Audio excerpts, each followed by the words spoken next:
मिफ्ता साहब, अस्सलाम वालेकुम। वालेकुम सलाम। सर, आप अपना वाक़या सुनाते हुए आप दीदा हो गए थे।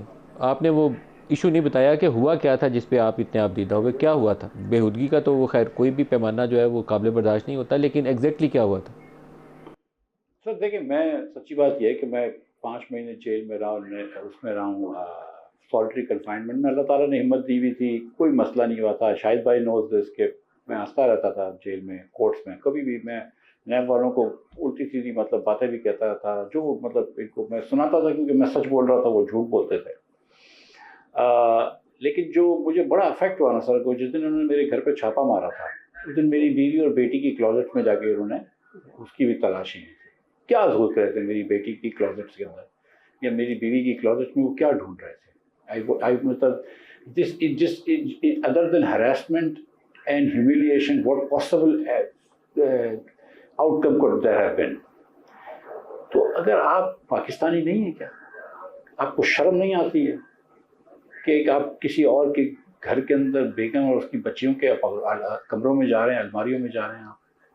मुझे इस पे गुस्सा है कि मतलब कोई हद तो होती है ना, कि कितना नीचे हो जाएंगे आप, कितना नीचे गिरेंगे। कोई नीच पड़ने की भी हद होती है ना, ये बात पे मुझे गुस्सा आया था सीरियसली। अदरवाइज बंद कर दिया तो ठीक है, बंद कर दिया।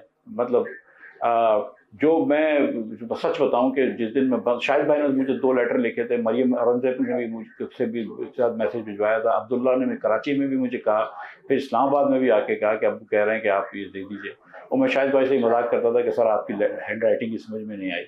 मैं जब जेल गया तो उसके दूसरे दिन मेरे दोस्त फवाद साहब जो हैं, वो फवाद अनवर साहब मेरे प्राइवेट बिजनेसमैन दोस्त हैं, वो हुसैन असगर से मिलने गए। उसने कहा सिर्फ नवाज शरीफ के खिलाफ या शायद अब्बासी के खिलाफ बयान दे। तो क्या बयान दूं मैं? नवाज शरीफ को तो कुछ भी नहीं पता था इस टर्मिनल के बारे में, other than the fact he wanted this terminal done. उस बेचारे का क्या ताल्लुक था? और शायद अब्बासी और मैं लड़ते रहे। मैं कहता था कि शायद भाई प्राइम अक्यूज तो मैं होना चाहिए, because I was the chairman who signed this. But the fact of the matter is कि उन्होंने, अब आप देखें कि कंस्पिरेसी कितनी थी कि यूएस एड ने ये कंसल्टेंट हायर किए थे, हम लोगों ने हायर नहीं किए थे।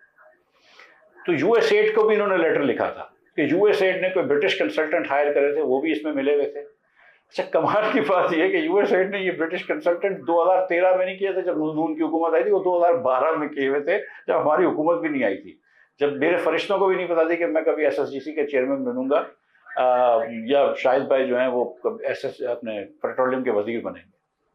सीरियसली वी डिडंट, ये कंस्पिरेसी थी कि there are US aid consultants, US aid hired consultants in Britain who actually came up with this thing.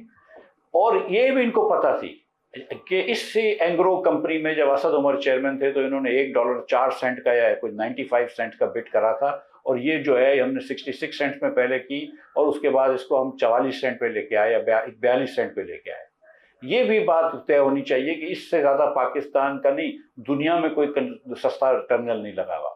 ये बात भी सबको पता है कि this is the most use terminal in Pakistan and one of the most use terminal in the world. एक महीना अगर आप एंग्रो का ये टर्मिनल बंद कर दें, पाकिस्तान की पूरी सिस्टम बैठ जाएगा एनर्जी का। किसी के घर में बिजली नहीं आएगी, किसी के घर में गैस नहीं आएगी।